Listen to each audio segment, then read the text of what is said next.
Hi guys, you're welcome to the Sports Lounge on Elevated TV. I have three superstars, three heavyweights on the show today. I feel like I'm the most privileged human being when I can call on these people on the shortest notice. Once upon a time, Ali Baba said to me that the greatest gift a man can have is the gift of access. Access to people that you ordinarily cannot afford to pay their salaries. When you have those kind of people and you can call them within short notice, and they are there for you, consider yourself as successful as the most successful persons on the planet. So today we have masters in the industry. We're going to be discussing football all through. No Formula One today, no NBA today. It's going to be football and so many things. We're going to be talking about images, how we react, and the fact that in this season of Black Lives Matter, we're going to talk about how players should respond to things and then how people should also respond to this, how to build image. And in this COVID season, how can those people, especially clubs in grassroots or even clubs in Africa, how can they manage to do football business owing to the fact that the whole of Europe right now, nobody is giving you visas to bring your players on trials. And we also talk about the role of journalists in building the sporting brand and the sporting image. And then Precious Omusuwe is a statistics king, would give us all the updates and all the nuances and everything that is going on in the Champions League. What are the chances of Man City, Barcelona, FC Bayern, and even Atletico Madrid? But then I have two wonderful guys that we hardly get on the show. They have appeared on different interviews with me separately. Oma Akatugba actually presented the Victor Osimhen transfer in a Hollywood Fast and the Furious style.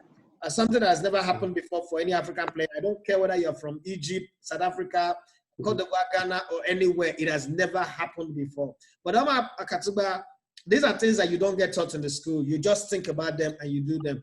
Did a marvelous job. I think in the last 3 years, Oma Akatugba has done enough to earn a special award. But then the job of a journalist is a thankless one. We always get the job done, but nobody remembers us. They only remember when we make mistakes. And then I've got a champion here. Melvin Chalobah is a Pan-Africanist. He's a man who is concerned about putting your best foot forward, concerned about the best representation for footballers, whether you're African or anywhere you're from, and dotting your I's and crossing your T's perfectly. Is the uncle to Nathaniel Chalobah. Is a man who's earned his right. He works with one of the biggest sports management outfits in England and also another one in Nigeria. He's going to tell us a bit about those two. I'm talking about Mr. Melvin Chalobah. You're welcome to the show, please. Thank you very much. Thank you very much. Always a pleasure to be on your show. So I'm going to start with Oma. Oma, there is fire on the mountain for Victor Osimhen. The last couple of weeks, Victor Osimhen has been like the star boy of global football. This is the biggest transfer news that we've had across the football space. And the way and manner you went about it, I'm going to have a separate show with you and you will lay it minute by minute. This show is not long enough for that. Minute by minute, and tell us how you went about it. Because normally it takes a team of between 25 to 30 or 40 or even 50 for an Hollywood movie to have that kind of media buzz that you created. But then I was told that you did all of that from your small office in Germany. And it takes genius and extraordinary ability to be able to, one, think up ideas, put the ideas in motion, and put it out in such a way that it is attractive to people. So much so that people in Napoli or the Neapolitans were asking you for information about what their president is saying. And that's amazing. But right now, a tweet came out allegedly credited to Victor Osimhen. But from what I hear, Osimhen was not even with his phone. He's not been with his handle for a while. And I can attest to that because, I mean, sometimes I try to chat up with him and he's not been able to respond to me. So I can take that, but I'm not sure everybody can take that. A tweet came out where he was denying that he never compared himself with Maradona. And I went back to the original interview with the German magazine, and there was nothing like him comparing himself with Maradona. Now, the first thing I said to someone that the implication of coming out with that kind of statement is that you're putting Osimhen against the odds in Napoli because Maradona carries a cult figure and a godlike figure there. So for him to just show up and say he wants to, outdo Maradona will not make people say, who's this small boy that is trying to play with the name of our God? That's travesty. But the energy with which everybody is now attacking Osimhen without even giving the boy the benefit of the doubt is why I'm bringing you in. Can you talk us through all of this? What are the possible situations with Osimhen and that tweet? Do you think that the Osimhen do you think Osimhen is the one that did that? I mean, I doubt the words, that tweet carry are not words that you can connect with Victor Osimhen. Words like thunder will fire on her. Victor, to start with, is not a guy that tweets a lot. He's not a guy that he sees, but he doesn't respond so much. He doesn't. If you check his Instagram, you got only 3 posts there. On Twitter, he hardly tweets. He's focused on, playing football, and that's exactly what he said to me when he saw the tweet or the article. He said to me, "These guys should just let me focus. I just want to play my football. I know they're interested in all these things." So that being said, I also think that story is somehow irresponsible, because in the original story, he says that I'm happy to join a great club like Napoli. It gives me a chance to be part of the club's history. This club has had great players like Maradona, Cavani, Higuain, and the like. But in Punch, what they did was, in an attempt to avoid plagiarism, they recrafted the story, broke the wordings into 2, and then added also. And you know the meaning of also. It carries, it's an addition. Yeah. So basically, adding to the original story. That in itself is unprofessional, irresponsible, and not acceptable. And then the response is a matter for another day. Whether, like you said, I don't think that Victor will tweet that. But we must also address the fact that was irresponsible journalism, not very proper, and it's not good. Like you said, it puts the player under undue pressure. Maradona in Naples has no comparison. Maradona in Naples has no competition. He's a god in Naples. They don't forget about him. And for a 21 years old to be put in that light, to want to emulate such a great player, can be a recipe for failure. So as journalists, somehow too, we are PRO machines, whether I like it or not. Yeah. Because people say journalism will be separated from PRO. Yes, but they are interrelated. Yes, you can separate it, but somehow it plays a part in PR journalism. And we in today's world, journalism has been nuanced to a level where it's kind of PR as well. The English media focuses on building the players in England's image. The English media focuses more on the good side, on presenting English players as the best in the world. So as much as we try to be professionals, as much as we try to be objective, there's also bias. That's why we are human beings. And that's what sports journalism has become, because sports journalism is driven by passion. And if you are passionate, there will be some level of bias. Of course, you must control it. So I haven't said all of that. As journalists in Nigeria, we should focus. I'm not saying we should tell lies, but we should not apply too much energy on the negative than the positive. There must be a balance. That's what I think I can say. Thank you very much. I'm still going to come back to you. Let me go to Melvin. Melvin, you work for 2 of the best, the number 1 hospitality brand and management in Africa, which is Integra Sports, alongside a man of integrity, great man of integrity like Abimbola Ilu. And you also work for Base Sports, right? If I'm correct. And yes, the second part is Base Soccer and CAA Sports. Okay, yeah, Base Soccer and CAA Sports. And you do a lot of mopping and cleaning after the image of players. When they put their step in the wrong places, you are the guy they call to. When they need to appear as the best brand in the world, you are the go-to man. You are actually the James Bond 007 for footballers. When their agents misbehave, when they misbehave, or their family members misbehave, they need somebody to sort it out. You are the go-to guy. You are the cleaning agent, the guy that nobody sees. You are the guy that takes care of the boogeyman. In this type of situation, if Victor Osimhen was your player, what's going to be your best advice? Okay, I mean, first of all, I can't say anything before really crediting what Precious said. Everything was so on point. One of the key aspects in managing any brand, as you know, is from my experience, through having had the privilege of, watching how big corporations like Base Soccer CA operate, also working very closely with the integral team. In actual fact, that very thing that you're talking about in terms of the advice to give Victor, the management of that, it all comes under brand management. Yeah. It's a service, it's a professional service. So even in terms of these types of situations happening, where you're always going to have bad press, depending on what you have in place in managing your brand as a service, then there's a response. There's also a professional response, because, as I said, some posts, accounts can be hacked. So again, the focus is not so much so on, again, I don't want to focus too much on the problem, because people will create these problems. But the response is, in my opinion, considering the level where he is now, where he needs to be protected, he needs to be advised, there needs to be a knowledge transfer. I would say really, and I know he's working on this, in terms of that all being handled as a professional service by a company or an agency that can basically do that professionally, that's credible, and then can react to these types of press stories that come out that might negatively affect the player. Okay. Before I come back to Oma, let's look at the challenges that clubs are now facing, intermediaries are now facing. For once, it seems like the only people who COVID-19 have not really affected are us, the journalists. We used to be the guys that people don't care about. But right now, we've come back again with the most powerful ones, especially those who know how to play their cards. A good example is this guy that we have here, Oma Akatugba.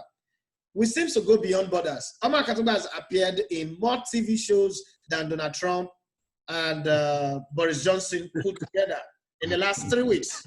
He's appeared in more radio shows, more TV shows than Donald Trump. And this is the year of election. November 3rd is election in the US, but he's appeared in more TV shows than Donald Trump.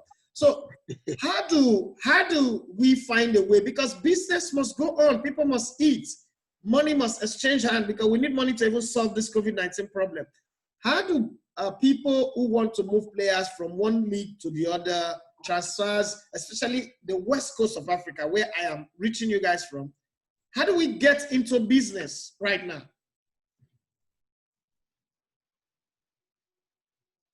Melvin, that's for you. Okay, so as you rightly said, we're now feeling the continued impact of COVID. I think, as you said, there's a knock-on there's a knock-on effect which basically cascades down, and the most important thing at this particular point in time is the resumption of football to some normality, with all the preventative and precautionary measures needed in COVID, which we're seeing, in Europe. I believe in Spain, there have been cases where, players have tested positive, but the point is there's a system in place. So I think right now the primary task is to basically get the infrastructure to be able to basically take on the right measures, so that, the players can be tested, and there's a certain level of the players feeling safe and following the measures which have been set by those clubs who have resumed their leagues in Europe. When we had a discussion before, you informed me that there are a few countries in Africa that have resumed as well, but only a few. I believe Tanzania, Burundi, Morocco, Egypt, South Africa. Yeah. But if you notice, there's no West African countries in there. No. So in terms of, we're talking about the West Coast, just as you said. I think right now the most important thing is there has to be a certain sense of realism that the European channel is going to be a challenge, because the airports are closed, the visa, the embassies are closed, which affects visa times. And then, of course, there's the whole quarantining players. So that process of moving to Europe is going to become a big challenge. I'm not saying it's not possible. I'm just saying it's going to be a big challenge. So for me, looking at other countries, within Africa. We mentioned Egypt, we've mentioned Morocco. These countries, we know, if we know that historically a lot of players have moved to North Africa, done well 1 or 2 seasons, and then moved on to Europe. So for me, what I would advise any player who's focused, who's working very hard, is be open to other options. Don't have just this focus on Europe, because the most important thing is you need to maintain your football, and you need to seek where you can play. So adaptability is very, very important, in terms of the mindset, because it's going to be a challenge in West Africa for the leagues to resume. Like I said, purely from a point of view of operations, infrastructure, we don't know how long it's going to take. And, you can sit there and just blame them, but there's a certain measure of looking at where the traffic is, where you can make a move, so that you can maintain your form. And yeah, it's all part of the footballing journey, it's affecting all of us. So that would be my advice, to really keep an open mind and to try and work with people who are going to present as many options as possible to you, where you're going to have a high likelihood of playing, and just focusing on your game. Okay, Oma, I come to you before I pick on Precious now. Okay. Oma, you are in Germany. The league resumed. There was no issues, just maybe 1 or 2 persons tested positive, and then it ended with Bayern Munich winning the league again. I'm happy because, I have very, very strong connection with Bayern Munich. Business as well. Now, they are in the Champions League. Your favorite Barcelona are also in the Champions League. As bad a season as we claim that they have, Barcelona is the only team that can come second, and everybody will say they have a disastrous season. It's the only team allowed to come second, and it's a disaster. Some teams are celebrating coming fourth, some are celebrating coming third, some are even celebrating fifth. I didn't mention anybody's name. Some are even celebrating that they won FA Cup or 9th or 10th. Barcelona is the only team in the world I've noticed. Looking at this Champions League, as bad as a season as they claim, do you think Barcelona, with Setien in charge and all those complain about tactics, because they seem to easily dispatch Napoli, what's it called? It's Napoli now, right? Yes, Napoli. Do you think Barcelona have what it takes to go all the way in the finals? It's a one-legged affair. It's a neutral ground. Do you think they have what it takes to go all the way and win this? Considering Barcelona have had terrible away form in the Champions League, even with Pep Guardiola in their effervescent best. What do you think of this, their chances? Well, first thing first, I'd like to say that just to comment on what you said about coming second and being said to have had a disastrous season, is because they have lofty standards, and Barcelona are victims of their lofty standards. Just like Messi will score 35 goals a season, and that would be regarded as failure because of his standards. So I think that you just mentioned Barcelona's poor away record, which is very, very, very true. We saw how they blew a 3-goal lead against Napoli, blew a 3-goal lead against Liverpool, or Napoli 2 goals lead, Liverpool 3 goals, and Roma, I beg your pardon, thank you very much, and then Liverpool. And that has been a recurring decima with Barcelona Football Club. But now, there's not going to be return legs. There's only going to be one leg. And that might be some kind of advantage for Barcelona. And sometimes to win the Champions League, you need the luck of the draw. Imagine the big teams who are, favorite being knocked out by other teams that are going to be easily dispatched by Barcelona. But of course, Barcelona has to face Bayern, one of the favorites to win this season's Champions League. They've been amazing. They've gone past 3 English teams with reckless abandon: Tottenham, Arsenal, and Chelsea, on their way to reaching the quarterfinals. So I think that's a very, very big mountain to climb for Barcelona, and that for me will be the true test of Barcelona's capabilities as far as going all the way to win the Champions League. If they can get past Bayern, then I can come back to say, yes, Barca has got all it takes to win this season's Champions League. But on the evidence of their recent form and even how they played against Napoli, it doesn't look like they've got the capacity this season. Even Messi has hinted, to that fact at some point in the season that they have to improve, else they're not going to go far in the Champions League. So I think that they need the luck of the draw. The fact that it's going to be one-leg affair could also go in their favor, because right now, anybody can win. Yeah. Imagine Barcelona against Bayern, a free kick Messi scores, and then Bayern struggles to equalize, and then another chance Barcelona scores, 2-0. They are through to the semi-final, and then maybe Atlanta comes their way, or Lille, they are in the final, and in the final, anything can happen. So I think it's possible. The worst thing you want to meet in the finals is a team that have Lionel Messi, unless it's a World Cup finals with Argentina. Exactly. If it's a Barcelona team and Messi's in that team in the finals, it's just very, very different. Precious, he's never lost a final since he became a Barcelona player. Yeah, so I mean the Champions League final. Yeah. So let me bring you on board, Precious. Your Precious team, Chelsea, were taken to the cleaners. That's 7-1 aggregate. 7-1. Let's not even mention that. Because we know. Now let's come to the teams. There is Paris Saint-Germain, there is Atlanta, there is Atletico Madrid that nobody is taking serious, and I fear them because the one-legged affair, Atletico Madrid will just score you one goal, go and lock shop. Your Black will become like 10 people in the goal line and make sure they don't concede a goal. From your own, and you're the numbers man, how do you think this is going to go? In our lifetime or in forever? This is the first time Champions League is turning out like this, from quarterfinals to the final. Yes. What's your expectations? Yeah, for me, I think the team to watch out for is Manchester City. Really? Atletico, yeah, and I'm going to tell you why. Atletico Madrid may have now any team that has Pep Guardiola in it at this stage. Don't forget that this is a unique Champions League semi-final stage. It is a one-legged affair. And Pep is not known for throwing away trophies in the final. Since it's just one leg.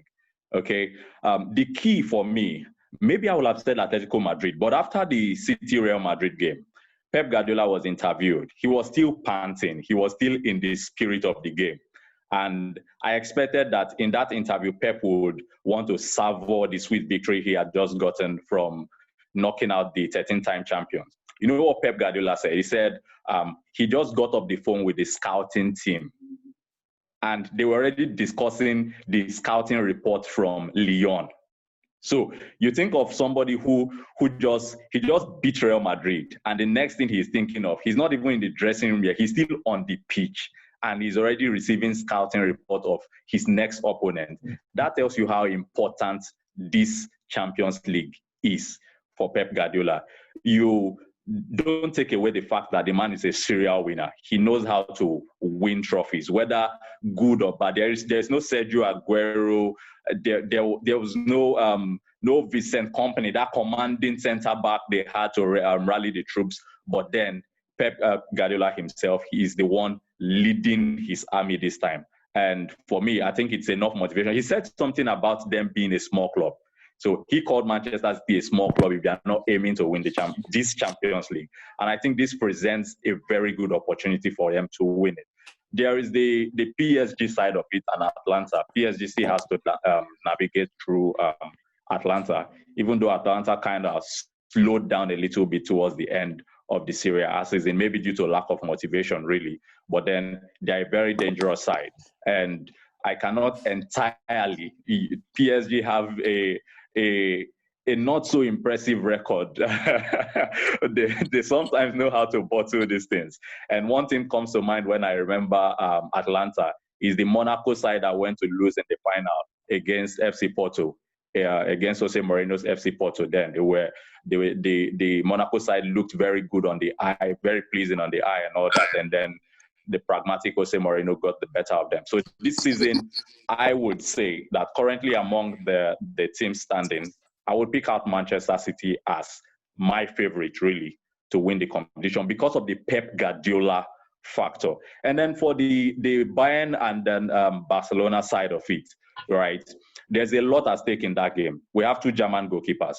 We have Manuel Neuer on one side and we have Ter Stegen on one side. The first thing that came to my mind was the 7-0 aggregate win in 2013 for Bayern Munich over FC Barcelona. But don't forget the recent one. Barca got the better of Bayern.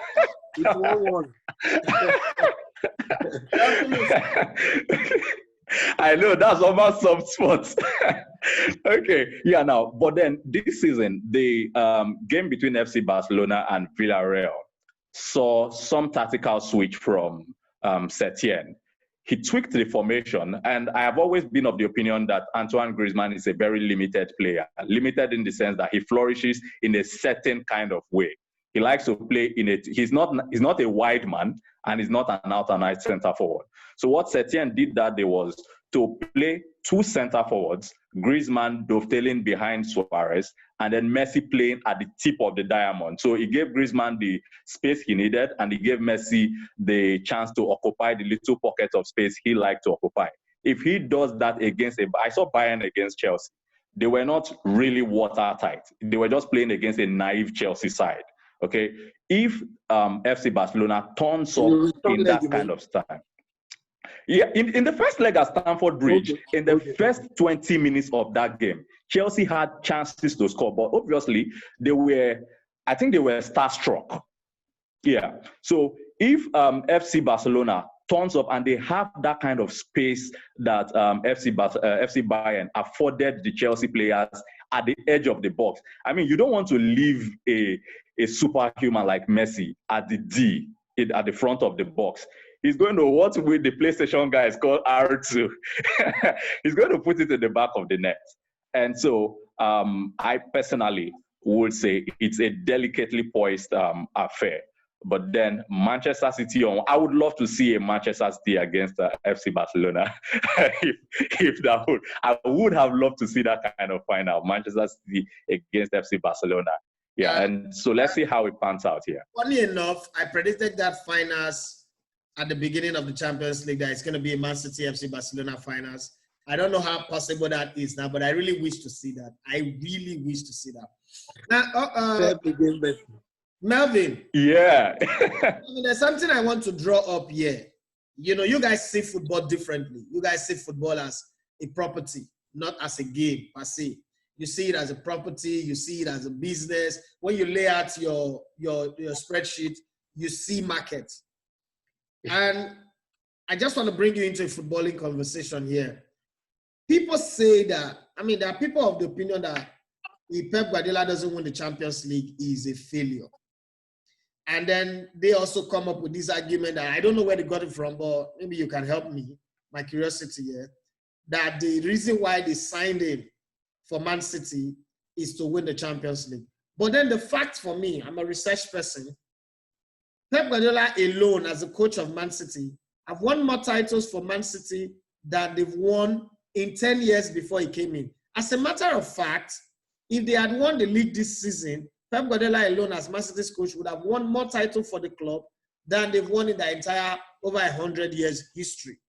But people say that if he doesn't win the Champions League this season, he's a failure. Some say he's a fraud. From a business point of view, and one who sits in boardrooms where contracts of players are signed and managers and the rest, do you think that Pep Guardiola was given a mandate to say, just go and win the Champions League, and that's all we need? Of course. I can only give my own opinion. I think one of the way these contracts work at those very, very high levels, I think a lot of them are actually bonus incentives. So if you win this extra, you then get this. If you just like a footballer's terms and clauses, which I'm sure, for example, Victor will have, like, if he scores X number of goals, if they win the Italian league, there'll be, I believe, what's his name? Chelsea player who went to Madrid. Hazard. Eden Hazard. Yes, I believe that, you know, just them winning the league triggered bonus. 15 million. Yeah, 15 million. Yes. So again, in terms of the, I think it's no different with the managers. There will be certain, of course, there's the status, of course, of winning X number of times, but I'm sure there's a nice financial bonus for winning these extra competitions. So I think the combination of those two things is what they have brought him in for. And ultimately, you know, he will have his targets set with the owners of the club, with the management. And I'm sure these things also, you know, as I said, they also go for the staff. So looking at it from that perspective, from a business perspective, I think, yes, if he doesn't win the Champions League, then the way I look at it is he hasn't hit certain targets and incentives. That's all. You know, it's Okay, business. let me bring that conversation to you, Omar, but I'm going to bring it from Hansi Flick of Bayern Munich. Hansi Flick was brought in midway through the season, looked like Bayern's season were going off. Hansi Flick is not really one with good history, as we know. Somewhere in Manchester, every time people will say, Pep Guardiola has spent XYZ amount of money, Pep Guardiola has spent this. But then Bayern just signed Leroy Sané, looking to sign some other players. Do they say in Germany that it's Hansi Flick that is signing those players, or they say it's Bayern that signed those players? Now, the reason why I'm asking is, and I'll still come back to that, even though we're running out of time, is it really coaches that sign players, or is the management that sign players? So, first off, let me start with Omar. Omar, do they have that kind of conversation in Germany that Hansi Flick signed Leroy Sané, or, you know, does that conversation really come up? No, not really. Not really. I think that Leroy Sané has been Bayern has been on the chase of Leroy Sané even before Hansi Flick took charge. We know that this is not the first time Bayern has been linked with Leroy Sané. Yeah. It has been on even before the injury he sustained at Manchester City. So even before Hansi Flick came into the picture, Bayern had been interested in Leroy Sané. So I think it goes both ways. Sometimes a club dreams about the player, and sometimes the manager recommends the player to a club and says, I want this player, you know, for my project. Look at Ronaldo, for example. There's nobody in the world that can tell me Ronaldo was any Juventus coach. His ambition. Because no coach would have been brave enough to go and tell Juventus, I want Ronaldo. He would have been scared that he would be fired for asking such a question. But because Juventus had ambition, they wanted to have a galactical kind of team, which, of course, is a matter of another day, which is already a big problem for them right now. Instead of building a team with balance that they had before under Allegri, where they reached the Champions League final 2 times, now they have changed their style to having one galactical in the team and somehow playing around that galactical, and it seems not to be working for them. So I think it goes both ways. Sometimes the club looks at the player and says, we need this player. You know, most times or sometimes, or some certain players are bought for more than just footballing reasons. You have a Ronaldo. We saw how Juventus numbers rose after they signed Ronaldo. Yeah. In terms of followership on social media, in terms of even sales of jerseys. Sometimes these are factors clubs consider. While in some cases, they just look at what the player can contribute on the pitch of play. So I think it goes both ways. Okay, before I come to Melvin to end it, Precious, your coach has considered a lot of goals lately, the highest amount of goal by a Chelsea manager in the Champions League in their history. Do you think that Frank Lampard has got what it takes with that defense and that schoolboy goalkeeper, that amateur goalkeeper, to take Chelsea to the promised land? Or by New Year's Day, when we're singing Happy New Year, Frank Lampard would have been sacked, and another English coach again would have proven that coaching since Bobby Robson is not an English thing?